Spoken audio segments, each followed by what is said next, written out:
Thank you so much, Lars. That was a very, when I asked you to unpack, thank you so much that you, very patiently explained what the different operational components are, how they all come together, and what is it, and how is it that Education Out Loud wants to sort of leave that lasting impact in terms of quality, in terms of access to education, in terms of generally making education possible for every child around the globe.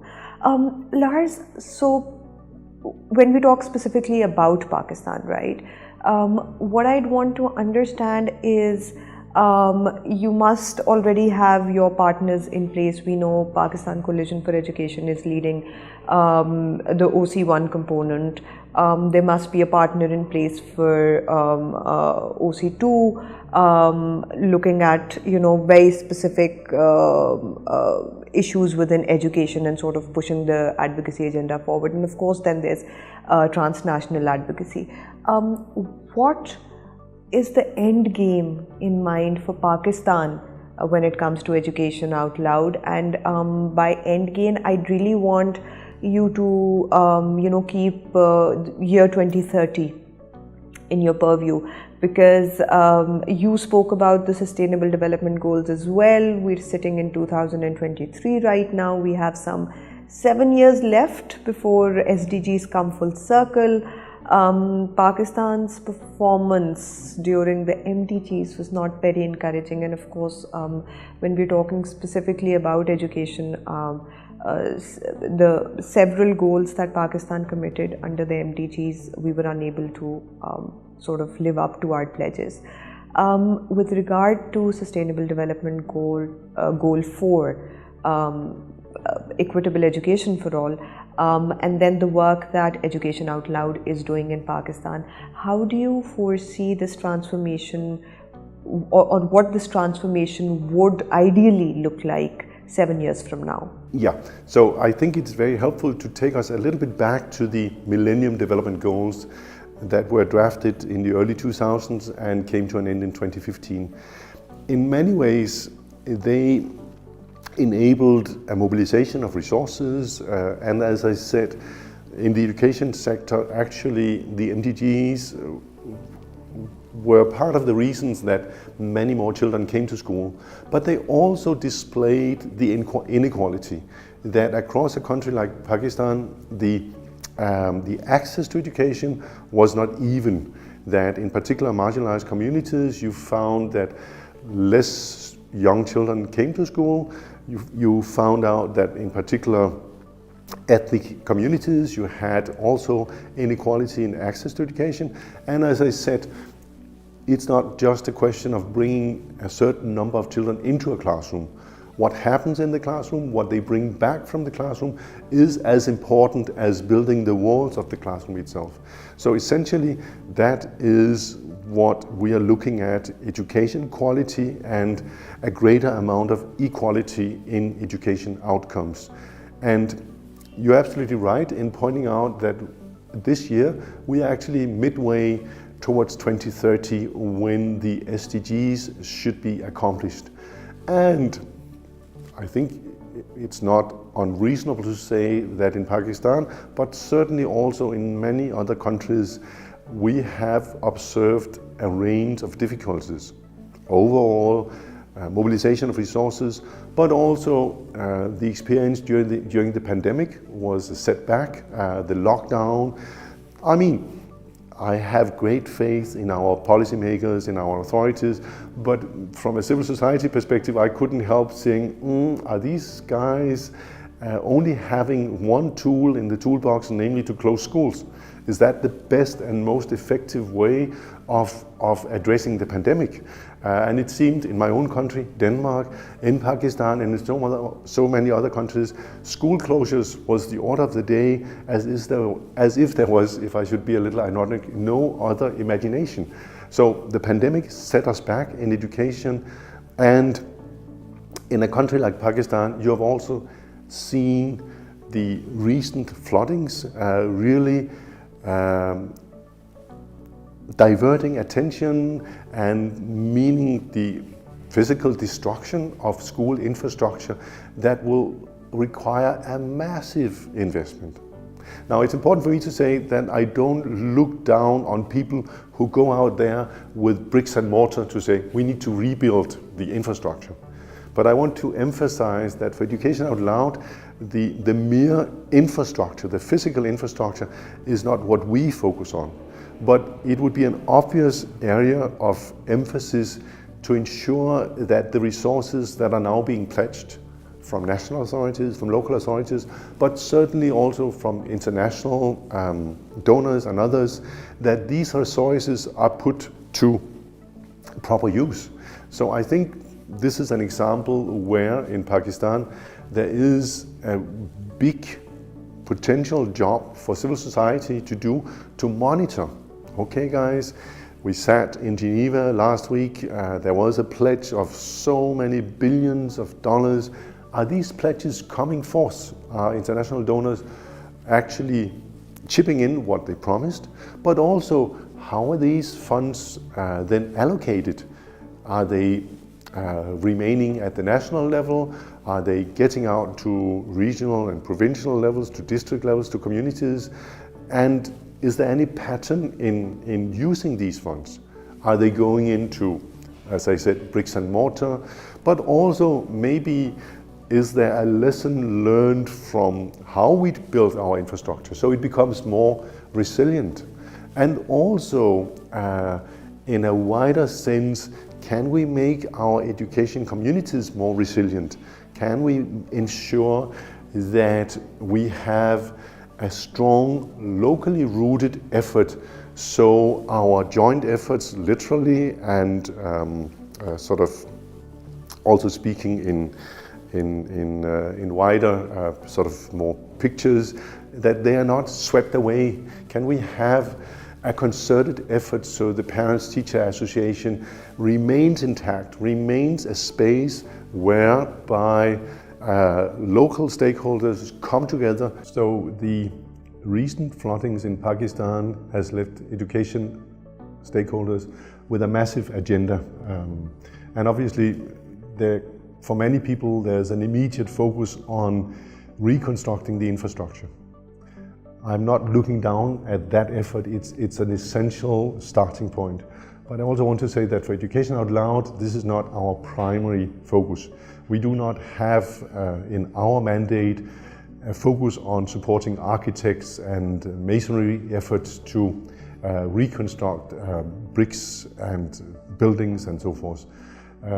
But the concept of resilience comes to mind, especially as we look at the more institutional structures. So how are schools and education systems capable of dealing with such major catastrophic events?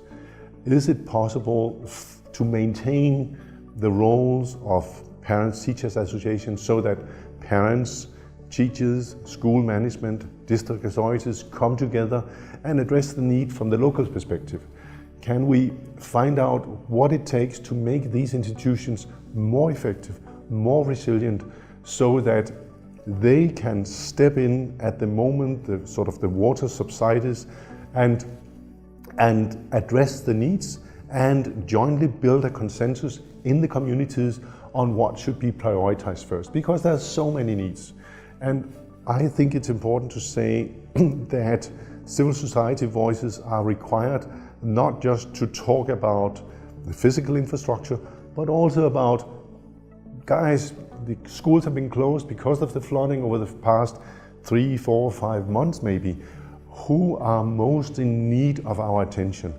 Is there a particular reason to focus on a particular section of communities that may be really at risk of not going back into school? But also at the local and even national level, can we re-equip education systems to address what is and will remain a growing challenge of climate change, so that curriculum, so that institutions are up to the requirements of today and tomorrow. So this is what I mean by resilience, being not only focusing on reconstruction in a physical manner, but also ensuring that we have joint efforts, joint spaces, where authorities and civil societies, local stakeholders, national stakeholders can come together. And I think that is a particular area where stakeholders in Pakistan might want to take a joint look at how this can be done. And this is also where Education Out Loud may come in. I think the scale of the flooding in Pakistan is overwhelming and is not, I would say, luckily found in other places. So thank you so much, Lars, for talking in such detail about not just what Education Out Loud aspires for Pakistan and Pakistan's education landscape by the year 2030, but then also touching upon the recent floods that we've experienced. What I do want to understand, you've already spoken about what the international community's support has looked like in the past and will hopefully look like in the future when it comes to rebuilding Pakistan's education system affected by the floods. But are there any specific examples? Because Education Out Loud, as you pointed out, works in 60 countries across the world, and climate change, environmental degradation, these are issues that are relevant to every country, of course, in varying degrees, but nevertheless relevant, right? So what I want to ask you is, are there any specific examples, best practices that come to mind from another country that was hit by a disaster and what worked for them to rebuild their education system, and perhaps if that sort of a practice could also be replicated in Pakistan's context? I do recall a case we had a few years ago when the National Education Coalition in Central America, in Honduras, approached us and says, we've had this massive storm, school infrastructure have been destroyed and communities are struggling to rebuild. So how can we do that?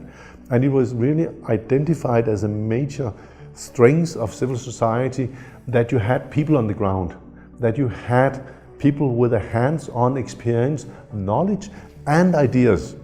Okay, the old school buildings fell apart. Should they be reconstructed essentially as they were in the past 10, 20, 30 years? Or is this also a moment to do the construction better so that also in terms of physical structures, we can avoid the repeated destruction when the next storm, when the next flooding arrives?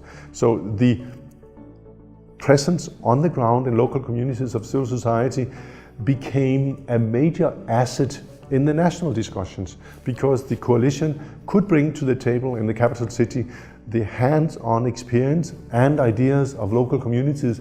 What would they like to see being repeated, reconstructed, but also what would they like to see being changed so as to have more resilient, more effective institutions in future.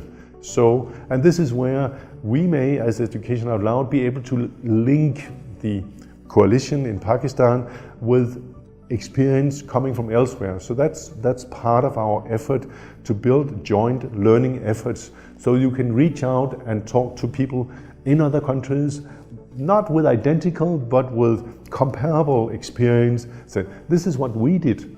Probably a replication of that will not do the job, but drawing on that experience would enable you not to sort of reinvent the wheel ever so often, but to move faster in responding to and addressing the needs of your community, of your nation.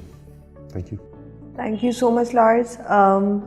So I guess that brings us to the end of today's conversation. Thank you so much. There are several other questions that came to my mind while I was listening to you, but we are short on time, and I do hope that I know you'll be going back to Denmark, but one thing we learned during the pandemic is that we can all stay in touch. And so I feel that somewhere down the line it's going to be very relevant to have you back on the podcast again, maybe in a year's time, and sort of start the conversation from where we left and see where we're headed. Thank you so much. Thank you so much for giving me an opportunity to be part of your conversation. I'm certainly humble and respectful to the fact that in Pakistan you have strong structures, you have not only a vocal civil society, but also a civil society which is really striving to provide innovative ideas and joint voices into these debates, because you can't stand on your own speaking up in a cacophony of different voices. So there is a need for coordination, for collaboration among civil society and with national and local authorities. Thank you so much and I wish you all the best. Thank you so much everyone. یہ تھا ہمارا آج کا episode. اس کے ختم ہونے سے پہلے اس سے پہلے کہ ہم آپ کو الوداع کہیں, ان ہماری آڈینسز کے لیے جو انگلش کو بہت بہتر طریقے سے نہیں سمجھ سکتے, میں اردو میں ایک چھوٹا سا خلاصہ پیش کر دیتی ہوں. لارز نے کے ساتھ ہماری آج جتنی بھی گفتگو رہی, اس کا محور یہ تھا کہ پاکستان کے اندر اس وقت تعلیم کو لے کر جو بحران ہے وہ اگرچہ بہت بڑا ہے, لیکن اس کے باوجود ایسا نہیں ہے کہ انٹرنیشنل کمیونٹی سے سپورٹ نہیں مل رہی پاکستان کو, یا جس کو ہم کہتے ہیں نا عالمی برادری بالکل اس حوالے سے جو ہے انڈیفرنٹ ہے, یا وہ آگے بڑھ کے سپورٹ یا مدد نہیں دے رہی. اچھا, اب یہ مدد کیا ہے, یہ سپورٹ کیسے دکھتی ہے؟ کچھ ڈونرز تو ہمیں معلوم ہے کہ اس وقت جو حال ہی میں یونائٹڈ نیشنز اقوام متحدہ کی سرپرستی میں جو ایک کانفرنس ہوئی جس میں پرائم منسٹر صاحب نے بھی شرکت کی, اس کے اندر تقریباً $9 بلین کی پلیجز, یعنی $9 بلین کی امداد کا وعدہ دیا گیا ہے پاکستان کو مختلف ممالک سے. اس میں کتنا پیسہ تعلیم کے لیے مختص کیا جائے گا یہ تو ابھی ہمیں نہیں معلوم, لیکن جو ہمیں معلوم ہے وہ یہ ہے کہ education out loud, global partnership for education, یہ کچھ ایسے انٹرنیشنل ایکٹرز یا انٹرنیشنل ادارے ہیں جو اس وقت پاکستان کے اندر تعلیم کی بحالی, اور میں بحالی کا لفظ اس لیے استعمال کر رہی ہوں کیونکہ بہت سارے پاکستان کے علاقوں میں تقریباً 3 صوبوں میں تو ہم جانتے ہیں جو تباہ کاری حالیہ سیلاب نے کی ہے, اس کے بعد تعلیم یا جسے کہتے ہیں باضابطہ تعلیم تک ایک بہت بڑی تعداد ہے طلباء کی جن کا تعلیمی سلسلہ رک چکا ہے. تو اس لیے تعلیم کی بحالی کے لیے بہت سارے ایسے ادارے ہیں جو کام کر رہے ہیں. اگر ہم ایجوکیشن آؤٹ لاؤڈ, جس کو لارز ریپرزینٹ کر رہے تھے, اس کے حوالے سے خاص طور پر بات کریں تو اس وقت انہوں نے بڑا مفصل بہت تفصیل سے ہمیں بتایا کہ ان کی جو ایڈ ہے یا جو گرانٹس ہیں جو انہوں نے پاکستان کے لیے مختص کی ہیں, اس کا ایک حصہ Pakistan collagen for education PCE کو دیا جا رہا ہے, اور PCE کو تسلسل میں ہر سال دیا جاتا ہے. اور اس کا مقصد اس کولیجن کا یا PCE جس ایک بڑے نیٹ ورک کی رہنمائی کر رہا ہے, اس کا مقصد یہ ہے کہ تعلیم کو جیسے جیسے جو مسائل پاکستان کے اندر درپیش آتے ہیں ان پر آواز بھی اٹھائی جائے, اور ان مسائل کو حل کس طرح کیا جا سکتا ہے اس کے لیے حکومت کو اور غیر حکومتی اداروں کو رہنمائی بھی دی جائے. سوشل جسٹس کا ایک لفظ ہم سنتے ہیں, سوشل جسٹس یعنی کسی بھی سوشل ایشو کو لے کر اگر انصاف کی ضرورت ہے, اگر اس سوشل ایشو پہ توجہ نہیں دی جا رہی اور اس طرف زیادہ توجہ مختص کرنے کی ضرورت ہے, تو اس کے لیے وہ اپنی ایجوکیشن آؤٹ لاؤڈ اپنی گرانٹس کا ایک حصہ جو ہے کسی ایک ایسے ادارے کو دیتا ہے جو تعلیم کے اندر کسی ایک ایشو کو یا 1 سے 2 ایشوز پر اپنی توجہ مبذول کرتے ہیں, اور ان ایشوز کو حل کرنے کے لیے, ان مسائل کو حل کرنے کے لیے کام کرتے ہیں. جو ان کی امداد کا تیسرا حصہ ہے, اس کا جو پیراڈائم ہے وہ گلوبل ہے. اب اس کا یہ مقصد ہے کہ پاکستان کے اندر حکومتی یا غیر حکومتی ادارے جو تعلیم کے حوالے سے سرگرم ہیں وہ ان کو لنک کروایا جائے انٹرنیشنل ان اداروں سے, ان حکومتوں سے جو پاکستان کے اندر اور پورے خطے میں یا عالمی سطح پر تعلیم کے لیے کام کر رہے ہیں. تو جو انٹرنیشنل لیول پہ تعلیمی مسائل کو اجاگر کرنے کی ضرورت ہے, ایک حصہ ایجوکیشن آؤٹ لاؤڈ اس کے لیے اس میں سرمایہ کاری کرتا ہے, اس میں انویسٹ کرتا ہے. فائنلی ہم لوگوں نے بہت بار بار آج کی گفتگو میں بات کی ہے پاکستان کے سیلاب آنے کے بعد جو ایک بڑا تعلیمی بحران آیا ہے اس کے حوالے سے. لارز کا یہ کہنا تھا کہ اگرچہ ان کا جو مینڈیٹ ہے ایجوکیشن آؤٹ لاؤڈ کا وہ ڈائریکٹ انفراسٹرکچر ڈیولپمنٹ نہیں ہے کہ اگر اسکول کہیں پر تباہ ہو گئے ہیں تو ان کی تعمیر نو ان کے ادارے کے مینڈیٹ میں نہیں آتا, لیکن ان کے ادارے کے مینڈیٹ میں جو اہم چیزیں آتی ہیں ان میں تمام اسٹیک ہولڈرز کو, جس میں تعلیمی ادارے ہیں, جس میں education ministries, departments of education ہیں, اس میں پی سی اور پی سی جیسے وہ ادارے پاکستان کے اندر جو غیر سرکاری ہیں لیکن تعلیم کے لیے کام کر رہے ہیں, ان تمام کو سپورٹ دینا کہ جو ٹیکنیکل ایسپیکٹس ہیں سسٹم کی بحالی کے لیے ان کو کس طرح سے بہتر کیا جا سکتا ہے, ان کو کس طرح سے مضبوط کیا جا سکتا ہے, اور جو جس کو ہم کہتے ہیں نا ایکسچینج آف نالج, کہ اس ایکسچینج آف نالج کو مین اسٹریم کرنا, عام کرنا, یہ ایجوکیشن آؤٹ لاؤڈ کے مینڈیٹ میں ہے. فائنلی آخر میں جو لارز نے بہت ایک اہم بات کی وہ یہ ہے کہ ظاہر ہے پاکستان اس وقت جس قدرتی آفت سے گزرا ہے اس کا میگنیٹیوڈ بہت بڑا ہے, لیکن بہت سارے ایسی مثالیں ہیں ہمارے سامنے اور ممالک کے حوالے سے, اور ایسے ممالک جو بہت امیر نہیں ہیں, ان جب وہ قدرتی آفتوں سے گزرے ہیں یا کسی ہنگامی صورتحال سے گزرے ہیں, اس کے بعد انہوں نے اپنے تعلیمی نظام کو دوبارہ کس طرح مؤثر طریقے سے بحال کیا ہے, اس حوالے سے بہت کچھ ہے جو ہم لوگ سیکھ سکتے ہیں باقی ممالک کے ایکسپیرینسز سے, اور یہ اہم ہے. اور یہاں پہ ایجوکیشن آؤٹ لاؤڈ کا رول جو ہے وہ بھی بہت امپورٹنٹ ہے, کیونکہ اس طرح کی رہنمائی جو ایک کنیکشن ڈیولپ کرنا to learn from the examples of other countries,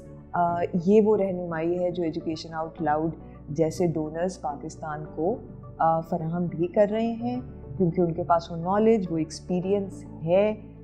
اور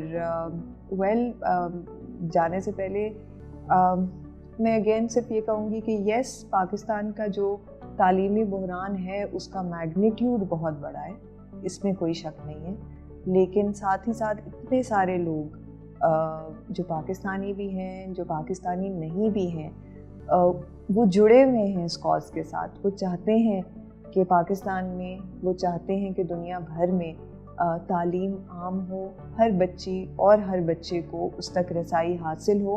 تو اس لیے امید نہیں ہارنی اور اپنے حصے کی شمع جلاتے رہنا ہے. Thank you so much. We'll be back again with our next episode. Until then, Allah Hafiz.